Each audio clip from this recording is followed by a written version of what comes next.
Welcome to the Defense and Aerospace Report. I'm Vago Muradi, and here at the Air Force Association's annual Air, Space, and Cyber Conference and Trade Show just outside Washington, D.C., the #1 gathering of U.S. Air Force leaders from around the world to talk about the future of the service, its strategy, budgets, technology, and more. Our coverage here is sponsored by Elbit Systems of America, L3 Technologies, and Leonardo DRS, and we're honored to have with us the United States Air Force Lieutenant General Robert McMurry, who is the commander of the Air Force Life Cycle Management Center, but also the interim commander of the Air Force Materiel Command.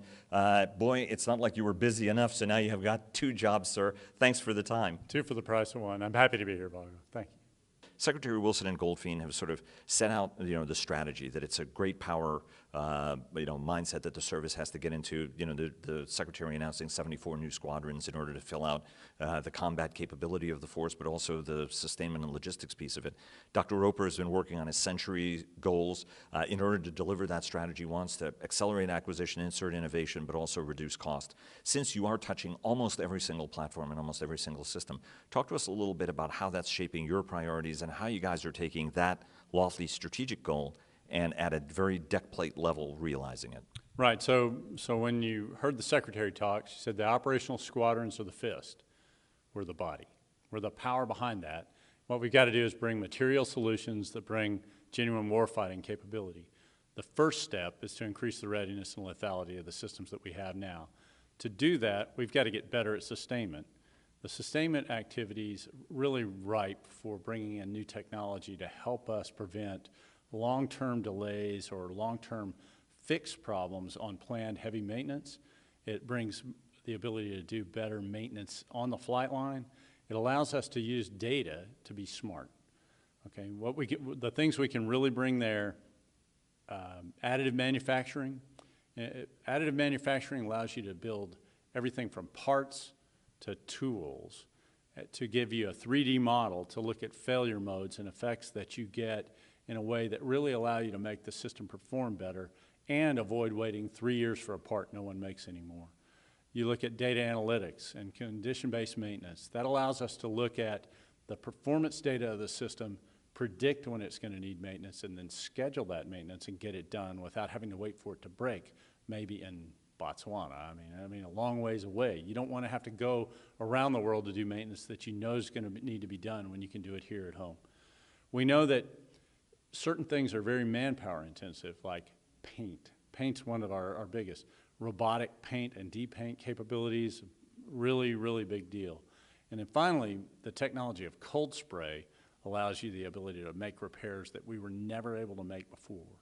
Those are things that you can't weld this, you can't fix it, but with cold spray, you can fix it. It allows you to put a $3,000 fix to return a $100,000 gearbox to service. That's a big deal. So that gets the sustainment side. Then what we've got to do is we've got to bring on the modernization aspect, and we're modernizing our fighter force, our bomber force, our tanker force, and our trainer force. All of those are going to bring a little more punch to the operational squadrons and the ability to develop and field more capable combat responses to contingencies and issues.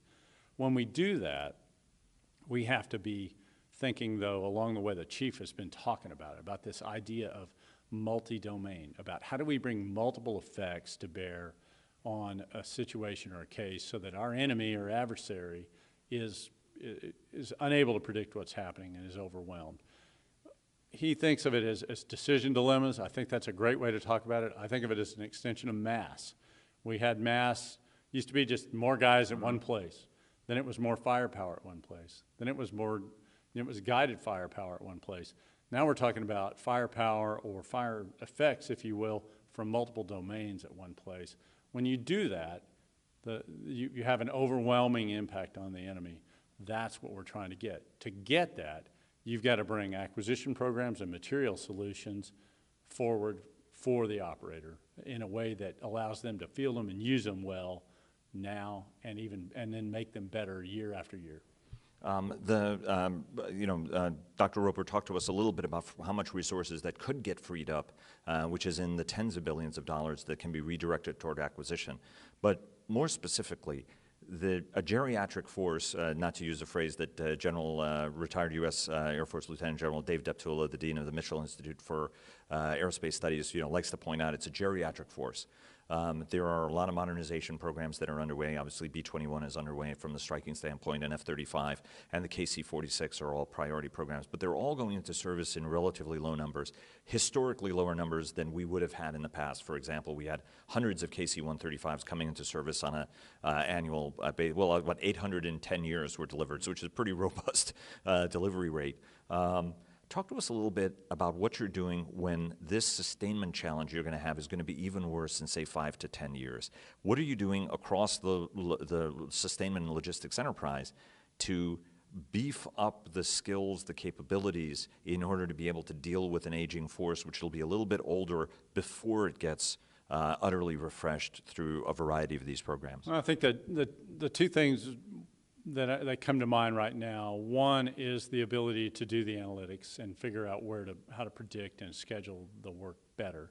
I think corrosion maintenance and the ability to bring new technologies to maintaining and fixing corrosion, and the ability to use robotics to kind of deal with corrosion and prevent it, and then data analysis to allow us to prevent corrosion. That's a big deal.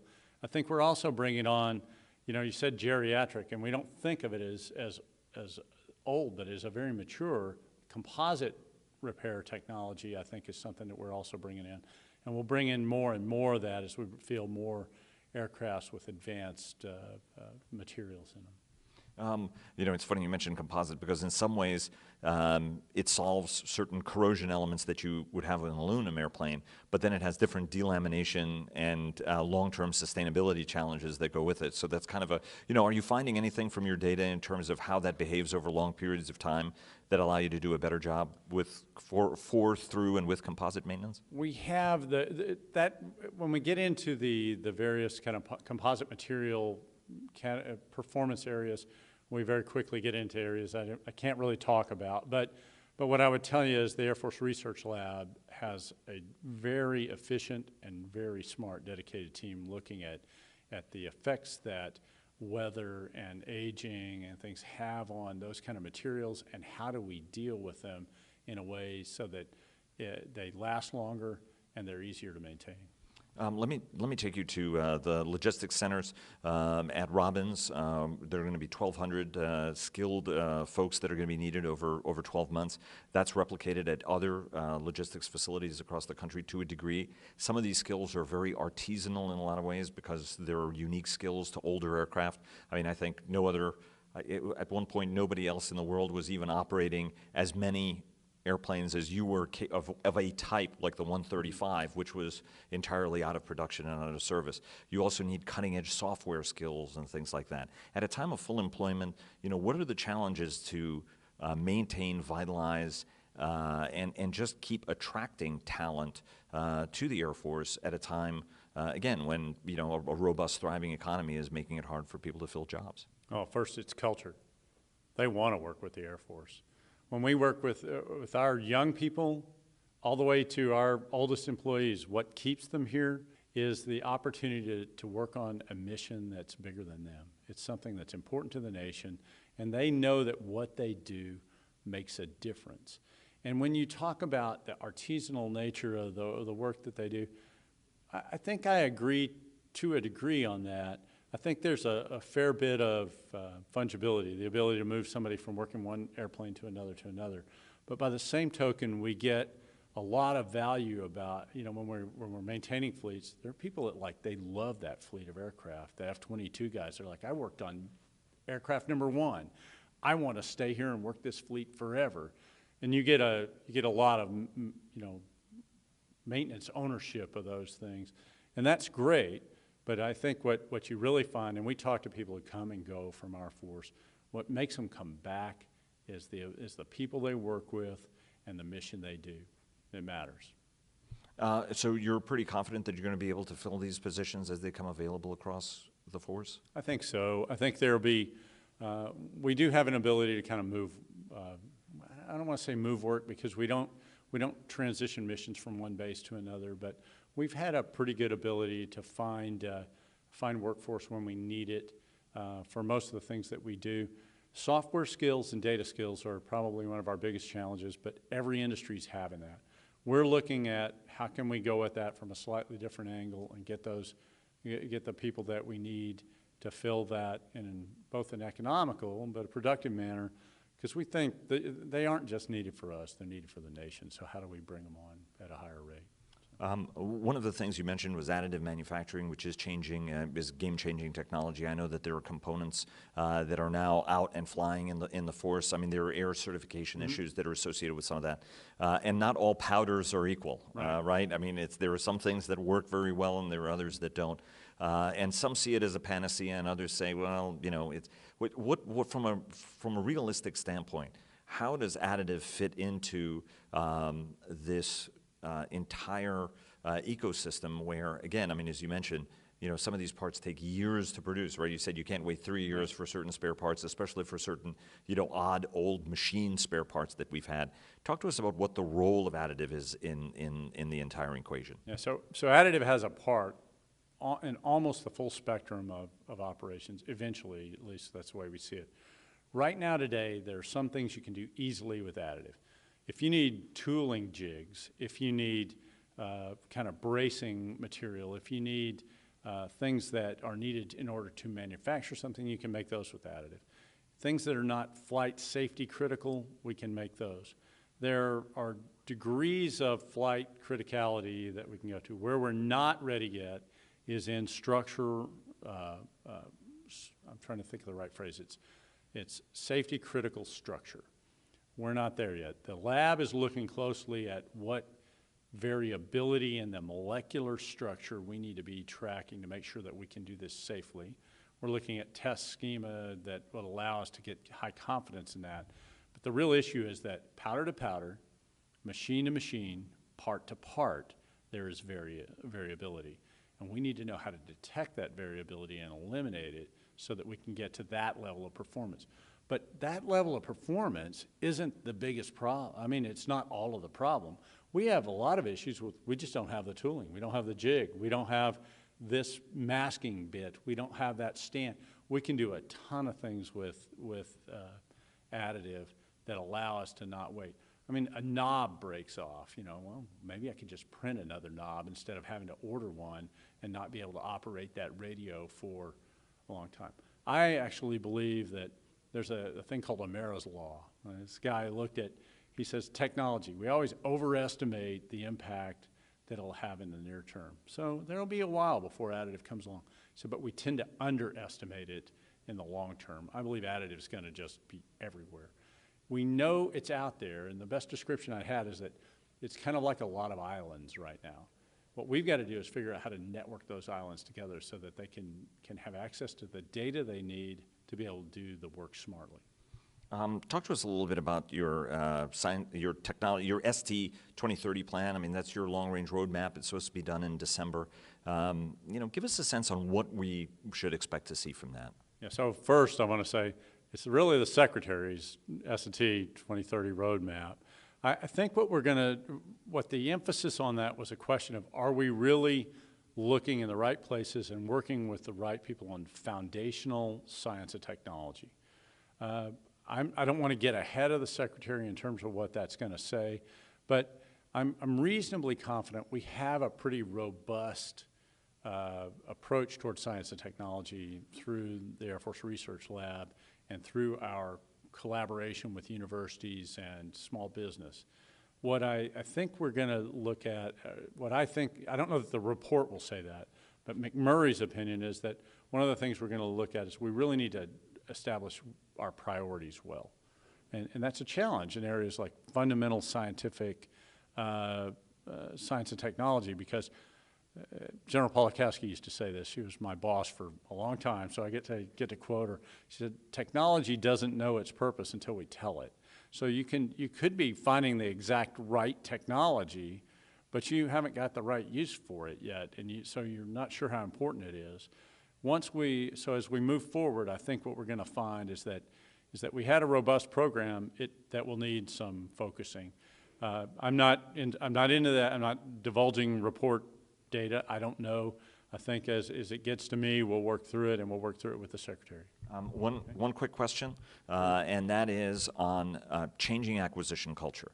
There are great institutions. If you look at AFMC, it's been delivering technology for 75 years, right? I mean, it's in the business of satisfying the demands of the service with innovation and reliability and repeatability, and that includes enterprise-wide, whether it's for sustainment and logistics. Talk to us a little bit about the culture change. Dr. Roper is talking about a culture change, the Secretary is talking about it, and certainly the Chief's talking about it. Talk to us about how you're changing culturally the organization to move more quickly because all of that acceleration frees time, which frees money, which then can be reinvested into getting new stuff. Talk to us about that culture change. I'll tell you a few things about that. First, the willingness of senior leadership to move forward and making the system operate faster, that's a huge deal.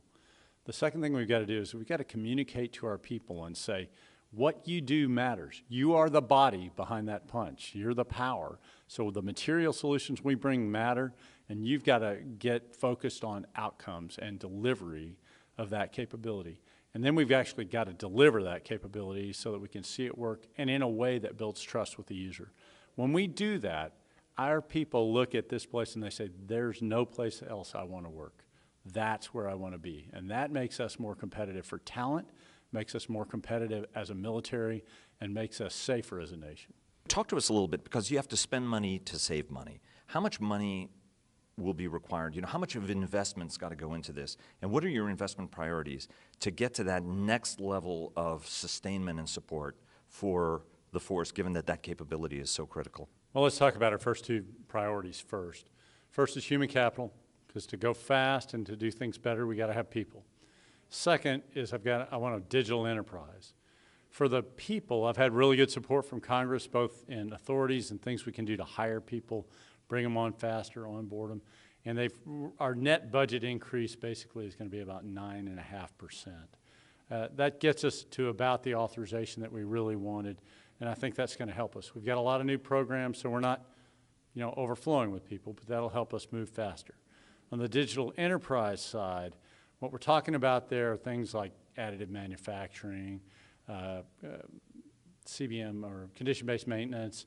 We're talking about reliability improvements. We're talking about cold spray and other technologies that we can bring into the sustainment business.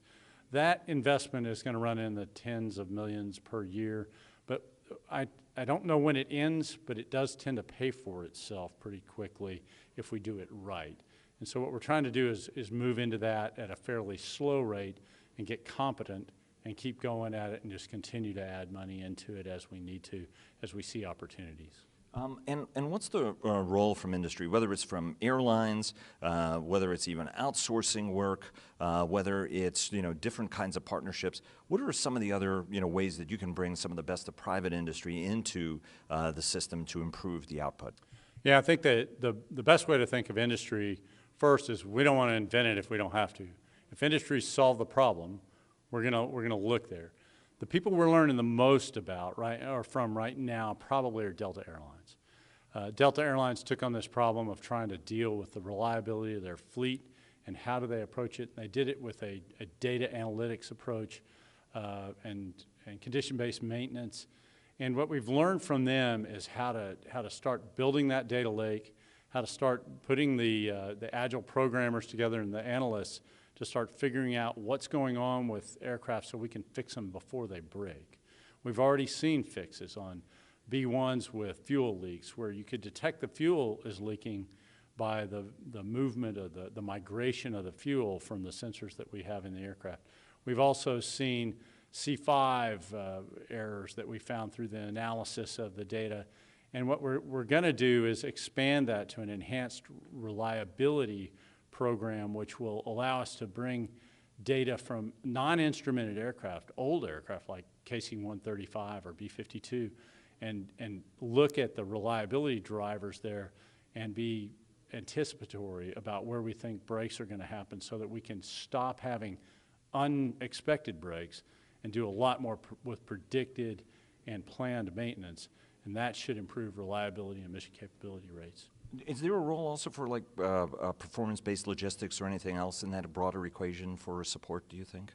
Well, I think there is, but I think what really the way that all fits together is that our understanding of the things you can do with analytics ought to drive requirements into performance-based logistics. So this is what our expectations are. Sir, thanks very, very much. Okay, yeah, I'm glad to be here. Have a great day. Happy conference.